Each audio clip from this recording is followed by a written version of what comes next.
깊이 있게 뉴스 속으로 시사인이 만드는 정치라이브 김은지 뉴스인 6월 10일 방송 시작합니다. 안녕하세요. 저는 시사인 김은지 기자고요. 오늘 처음 방송 들어가기 전에 좀 죄송하다는 말씀을 드리고 시작해야 될 것 같습니다. 저희 기술상의 문제로 방송 시작하기 전에 카메라와 오디오가 좀 켜져 있어가지고요. 소리가 겹쳐서 불편을 끼쳐드렸는데 너그러운 마음으로 양해해 주시고요. 저희가 앞으로 더욱 주의하도록 하겠습니다. 그럼 게다가 오늘 좀 축하할 이야기도 있는데요. 저희가 35만에 거의 가닿고 있습니다.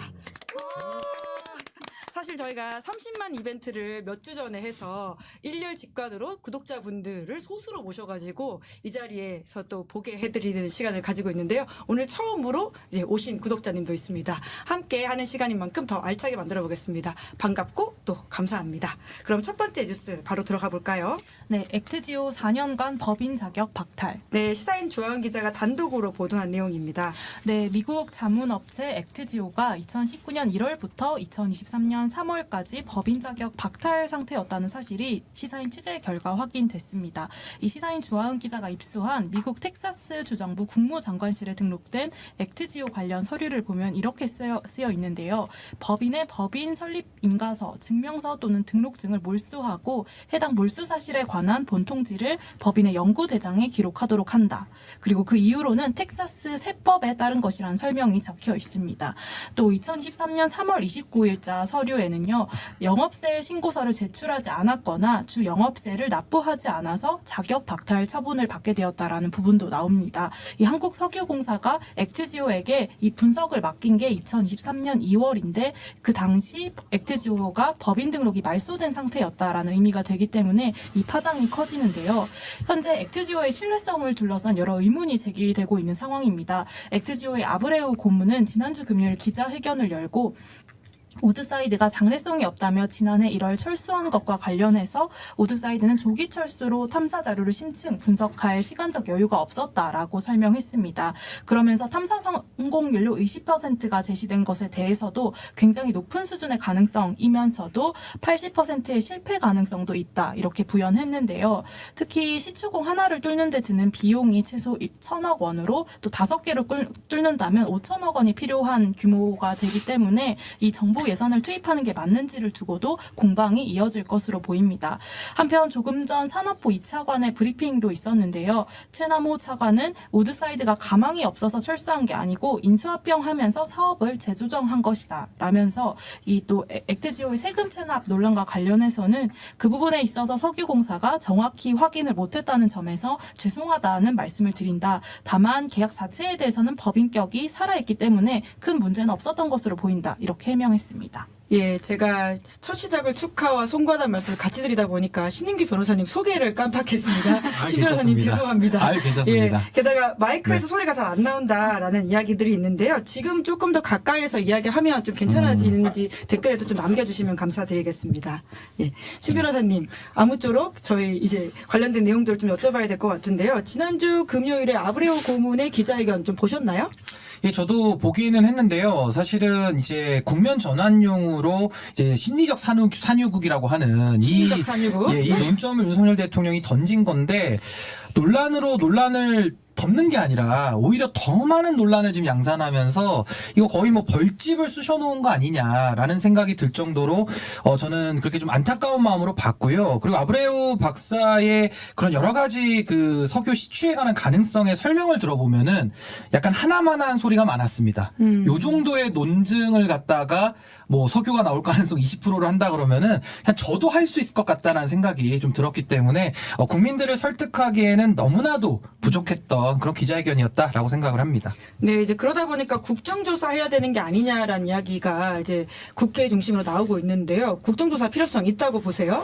저는 이제 22대 국회에서 특히 이거 산자위 소관일 텐데 저는 1순위로 국정조사를 실시해야 된다라고 봅니다. 왜냐하면 지금 이 석유 시추 관련된 문제, 그러니까 석유공사도 관련돼 있고요. 지금 그 해외 기업에 대해서 좀 어처구니 없는 계약을 했기 때문에 저는 계약 체결 당시부터 들여다봐야 된다는 입장이고 또 그 조사하는 과정도 보니까는 앞에 회사가 넘겨준 자료조차도 보지 않고 조사도 좀 허술하게 했다라는 것도 문제고 더 큰 문제는요. 이 석유공사의 2인자라고 하는 상임감사 자리에 검찰 인사가 또 들어갔습니다. 그래서 대검찰청 또 사무국장, 검사인가요? 아니 검사 검찰인가요? 카르텔입니다. 예. 검사 카르텔이 또 들어가서 이 박공우 감사가 가게 된 경위 그리고 가서 어떤 역할을 했는지도 저는 조사를 해봐야 된다라고 보고 마지막으로 윤석열 대통령이 이런 식으로 그 발표를 하게 되면은 굉장히 대통령이 우스워지거나 모든 책임과 리스크를 다 부담해야 되는 거거든요. 그렇다면 왜 대통령실에서는 이러한 의사결정밖에 할 수 없었는가? 여기까지도 저는 국정조사를 통해서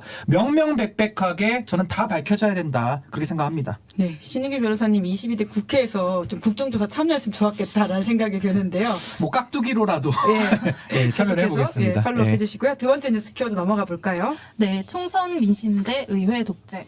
예, 오늘 원래 국회 본회의 5시에 열리기로 했었는데 또 밀렸네요. 네, 당초 민주당이 국회법에 따라 오늘 본회의에서 11개 상임위원장 선출을 강행할 방침이라고 밝혔습니다. 이 쟁점이 되는 법사위원장 후보로는 정청래 최고위원을 그리고 과방위원장 후보로는 최민희 의원을 지명했는데요. 민주당은 여야 원구성 합의가 이루어지지 않으면 이번 주 내에 11개뿐만 아니라 18개 상임위원장을 모두 선출하겠다고 밝혔습니다. 하지만 국민의힘은 민주당이 독주할 경우 국회 의사일정 자체를 전면 거부할 수 있다라고도 강조를 했는데요. 추경호 원내대표는 국회 관례에서 벗어나 법사위 그리고 운영위원장을 차지하려는 목적이 이재명 대표의 사법 리스크 방어에 있다고 비판하고 있습니다. 하지만 민주당 박찬대 원내대표는 국민의힘은 스스로 일을 하지 않겠다고 선언한 것이며 이제부터 무노동 불법 세력이라고 불러도 할 말이 없을 것이다 이렇게 압박을 했는데요. 이런 가운데 우원식 국회의장은 오늘 국민의힘 의원총회 직후 여야 원내대표와 만나서 막판 원구성 협상을 벌였습니다. 한편 민주당은 국회법을 이유로 오늘 본회의를 열어야 한다고 주장을 하는 반면 국민의힘은 여전히 의회 정신을 이유로 본회의를 열어서 안 된다라고 대치하고 있는 상황입니다. 네, 지금 원구성 협상이 계속해서 난항을 겪고 있는데요. 어떻게 될 거라고 보십니까? 근데 저는 이제 총선의 민의를 우리가 고려를 해야 될 거고요. 또 그동안에 국회가 관행적으로 상임위원장 배분이라는 걸 해왔는데 지금은 이제 정치 사망 시대를 우리가 살고 있기 때문에 여전히 그 관행이 유효하다고 보기는 어렵거든요. 그렇다면 국회법에 따라서 저는 원칙 있게 그냥 표결로서 상임위원장을 배분하는 것이 맞다. 그렇게 되면 민주당이 전체를 다 독식할 수밖에 없거든요. 저는 그건 당연한 총선의 민의라고 저는 보는 것이고 다만 이제 민주당이 그렇게 됐을 때는 엄청난 권한과 책임을 국회 내에서 감수해야 되기 때문에 저는 윤석열 대통령과 정부의 잘못을 견제하는 거에 대해서는 힘을 아낌없이 써야 된다고 보지만은 다른 부분, 그러니까 뭐 제도의 문제라든지 우리 사회의 합의를 이끌어야 될 부분에 대해서는 좀 그 힘을 절제해서 쓸 필요가 있다 이런 생각이 들고요. 또 하나는 이제 행정부의 독주와 입법부의 독주가 서로 이제 평행선을 달리고 있는 건데 행정부의 독주는 자동차로 비유하면 엑셀 같은 거고 의회의 독주는 브레이크 같은 겁니다. 근데 브레이크는 계속 밟아도 차가 서 있기 때문에 안전하거든요. 근데 엑셀 같은 경우는 계속 세게 밟으면은 이 정말 무서운 난폭한 차가 되는 거예요. 그렇기 때문에 저는 집권 여당이나 정부의 그런 무한 책임을 놓고 봤을 때는 행정부의 독주 이게 저는 더 국민들께는 더 비난 가능성이 높지 않을까라는 생각이 좀 듭니다. 그럼 집권 여당의 브레이크, 그러니까 보이콧은 어떻게 봐야 되는 문제일까요? 그러니까 그 부분에 대해서는 아까 제가 말씀드린 대로 집권 여당은 국정 운영에 무한 책임을 지는 집권 세력이거든요. 그러니까 말 그대로 집권 세력인데 본인들이 보이콧을 하겠다? 이건 좀 전형적인 야당의 문법인데 이런 식으로 권력은 갖고 있고 권한은 행사하면서 하는 행태는 야당의 목리 비슷하게 하게 되면은 이건 여당다움도 없는 것이고 그 국정 운영의 난맥상에 따른 모든 책임을 또 국민의힘이 져야 된다라고 보기 때문에 저는 뭐 의회를 보이콧하는 이런 전략은 국민의힘이 쓸 수 없는 가장 하책이고 가장 저는 안 좋은 방법이다라고 생각을 합니다. 네, 세 번째 뉴스 키워드 넘어가 볼까요? 대북 확성기 6년 만에 재개. 네, 6월 8일 밤 북한이 다시 오물풍선 살포하자 정부가 어제 오후에 대북 확성기 방송을 재개했습니다. 네, 6년 만인데요. 군은 어제 오후 5시부터 2시간가량 고정식 확성기로 대북 확성기 방송을 재개했습니다. 이 한국의 발전상과 또 북한 인권 실태, 방탄소년단의 노래 등이 담겼다고 하는데요. 이 지난 8일 밤 북한이 세 번째로 오물풍선을 날려보낸 데에 따른 대응입니다. 지난 4일 국무회의에서 9.19 군사합의 효력이 정지됨에 따라 이 대북 확성기 확성기 방송이 가능해진 건데요. 합참은 대북 확성기 추가 실시는 전적으로 북한의 행동에 달려있다라고 말했습니다. 한편 어젯밤 9시 40분경부터 북한은 또다시 오물풍선 330여 개를 추가로 살포했고 벌써 네 번째인데요. 이재명 대표는 오늘 오전 최고위원회의에서 남북 모두 패배자가 되는 치킨 게임은 중단해야 된다. 대북 전단으로 시작된 게 결국은 국지전 또는 전쟁으로 비화될 수 있다고 말했습니다. 반면 국민의힘 나경원 의원은 SNS에 적의 도발에 대한 침묵과 굴종은 우리 시대에 있어서는 안 될 오판이라면서 평화는 문서가 아닌 힘으로 지켜진다라고 썼습니다. 그런 가운데 북한이 오물풍선을 띄운 배경으로 지목되는 대북전단 살포에 대한 지적도 나오는데요. 민주당 윤종군 원내대변인은 오늘 기자회견을 열고 대통령을 풍자했던 윤석열 차와 각종 포스트에는 엄정하게 대응하던 윤석열 정부가 정작 한반도의 전쟁 위협을 초래할 가능성이 상당한 대북전단 살포 행위에는 표현의 자유를 운운하는 것은 말도 안 되는 처사다라고 비판을 했고요. 또 국민의힘 윤석열 의원도 대북전단을 잠시 중단해서 북한이 도발할 명분을 주지 말아야 한다라고 덧붙였습니다. 한편 북한의 김여정 노동당 부부장은 대북전단 살포와 확성기를 병행할 시 의심할 바 없이 새로운 대응을 목격하게 될 것이라면서 기존의 오물풍선과 다른 방식의 추가 도발을 위협하기도 했습니다.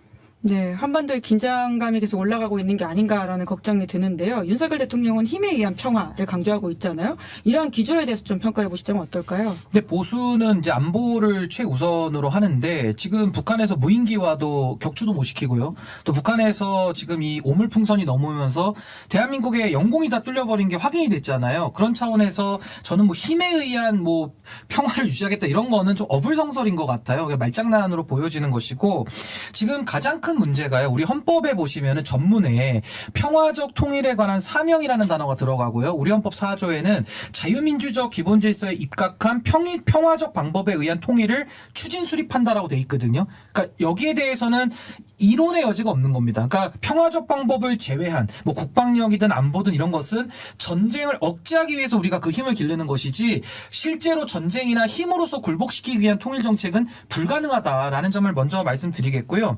또 하나는 보수가 사실은 과거부터도 이 북방 정책을 썼던 세력이 보수거든요. 노태우 정부 때 남북 기본합의서라든지 또 YS 대통령이 김일성과 대담까지 추진을 했던 이런 맥락에서 봤을 때 지금 윤석열 정부가 하는 것은 그냥 있는 그대로 북한에 대해서 우리의 근육을 한번 자랑해서 굴복시켜보자는 것밖에 없기 때문에 통일에 관한 비전이 전혀 없다. 전 이 부분이 가장 큰 문제다라고 저는 생각을 합니다. 네, 특히나 국민의힘 출신이기 때문에 이런 말씀들을 좀 더 뼈아프게 보수가 들어야 되지 않을까라는 생각이 들기도 합니다. 자, 네 번째 뉴스 키워드 넘어가 볼까요? 네, 이화영 1심 후폭풍. 예, 지난주 금요일에 있던 선고가 있었죠? 네, 6월 7일 수원지법이 쌍방울 그룹 뇌물수수와 대북 송금 의혹으로 기소된 이화영 전 경기도 평화부지사의 유죄를 인정하고 징역 9년 6개월에 벌금 2억 5천만 원, 추징금 3억 2억 5천 95만 원을 선고했습니다. 이 쌍방울 그룹이 북한에 보낸 수백만 달러를 이재명 대표의 방북 관련 사례금이라고 인정을 한 건데요. 하지만 이화영 전 부지사가 당시 이재명 지사에게 보고를 했는지 여부는 이 사건과 무관하다고 재판부는 선을 그었습니다. 이재명 대표는 공식 반응을 내놓지 않고 있는 가운데 민주당은 대북 송금 사건이 김성태 전 쌍방울 회장이 주가 조작을 위해 벌인 범죄라는 주장임을 강조했습니다.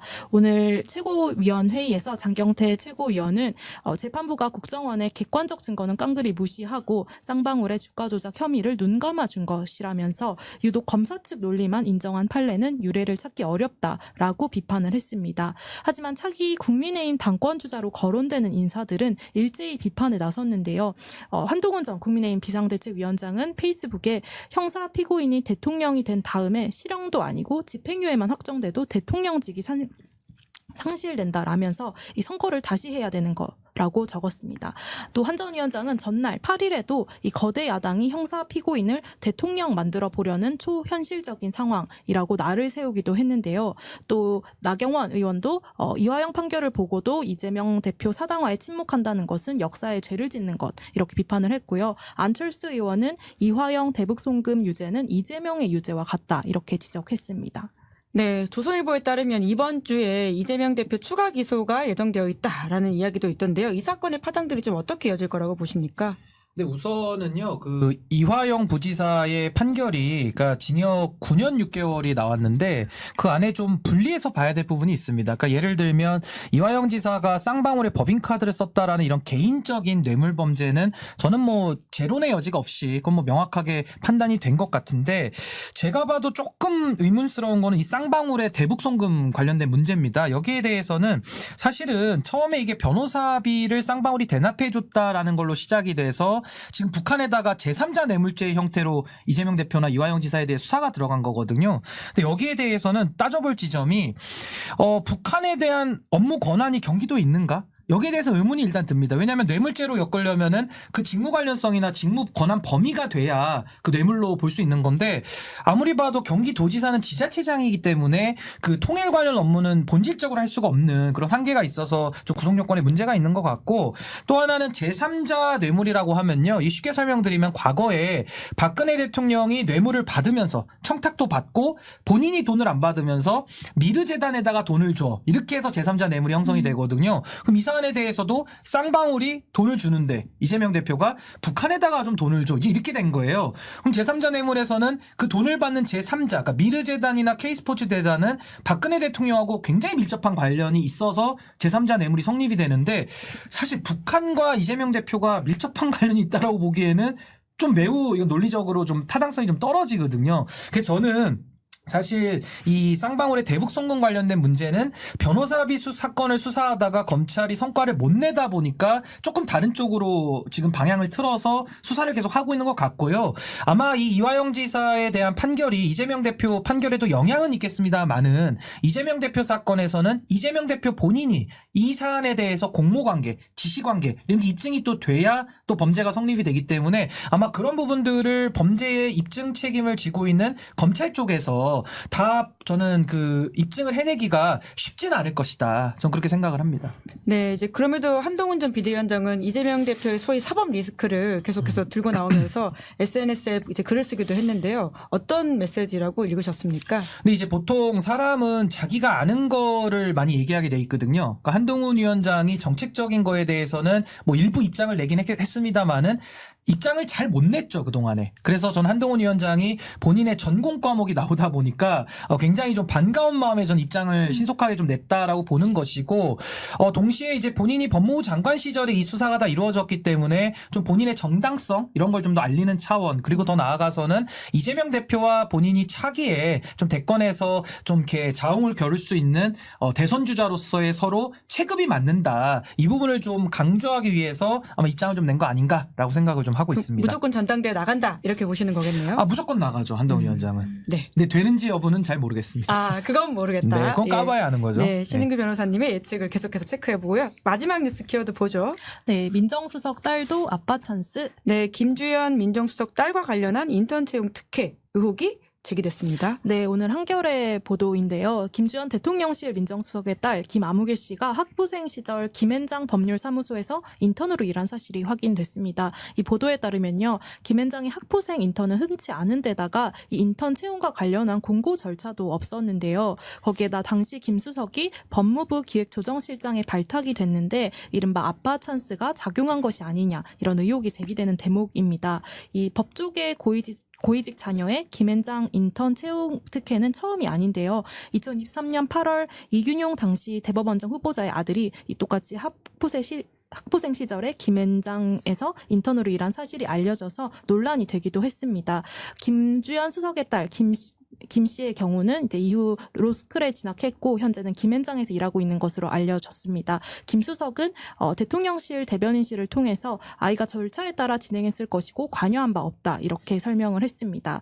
한편 조국혁신당 김보엽 수석 대변인은 윤 대통령이 강조해온 공정과 상식의 어긋남이 하나도 없는가라고 물으면서 조국혁신당은 운영위원회에 김주현 민정수석을 출석시켜서 특권 계급들의 아빠 찬스 의혹을 낱낱이 파헤치겠다, 이렇게 설명했습니다. 네, 또 법조인이시니까 이 과정에 대한 의혹과 문제점들이 더 잘 보일 거라는 생각이 드는데요. 왜 자꾸 이런 문제가 반복된다고 보십니까? 근데 이게 사실은 공정의 사다리를 뻥 차버리는 일이고, 사실은 부의 대물림과 연결돼 있거든요. 그러니까 사실 이 사안에 대해서 아버지가 잘 나가는 소위 법조인이니까 이제 자녀분들까지도 이렇게 좀 좋은 로펌에 취직이 되는 이런 일들이 참 비일비재한데 이게 많은 국민들께 그런 상대적 박탈감도 주지만은 이게 불공정, 그러니까 공정의 문제를 건들기 때문에 저는 매우 심각하게 받아들여야 된다라는 생각이 들고 이 사안에 대해서 불법적 사안이 만약에 발견이 된다고 하면은 뭐 업무방해라든지 여러 가지 뭐 처벌까지도 고려해 볼 수는 있겠지만은 저는 불법의 문제까지 안 가더라도 이건 부정의 문제로는 볼 수 있거든요. 그런 식으로 통해서 결국에는 김주현 수석도 뭔가 이렇게 본인이 고위직에 갈 거를 생각을 안 했거나 뭔가 이 정도의 일들은 뭐 괜찮은 거 아닌가, 관행 아닌가 이런 식으로 그냥 받아들였을 가능성이 높은데 저 이런 것들이 좀 공사 구별이 되지 않는 뭐 지도층들 뭐 이런 거에 대한 국민적 문제 제기가 계속 나올 수밖에 없다. 근데 이런 부분들이 사실은 눈에 보이지 않는 장벽 같은 거기 때문에 참 법조계가 특히 유독 심한데요. 좀 앞으로 이런 부분을 좀 제도적으로 보완할 수 있는 방법도 좀 필요하겠다라는 생각이 좀 듭니다. 네, 신인규 변호사님의 시원한 코멘트가 좋다라는 댓글이 있는데요. 예, 오늘 저희가 이제 기술상의 문제로 오디오가 좀 초반에 불편했다라는 말씀들이 있어가지고 다시 한번 좀 양해 말씀을 드리고요. 지금은 문제를 좀 해결해서 들으시기 나쁘지 않으실 겁니다. 앞으로 더욱더 신경 쓰도록 하겠습니다. 아무쪼록 두 분 오늘 수고 많으셨습니다. 고맙습니다. 네, 감사합니다. 네, 6월 10일 뉴스 리액션 여기까지 살펴보고요. 잠시 후에 박지훈의 내가 해봐서 아는데 코너 있습니다. 기다리시는 동안 구독, 좋아요, 알림 설정 부탁드리겠습니다. 고맙습니다.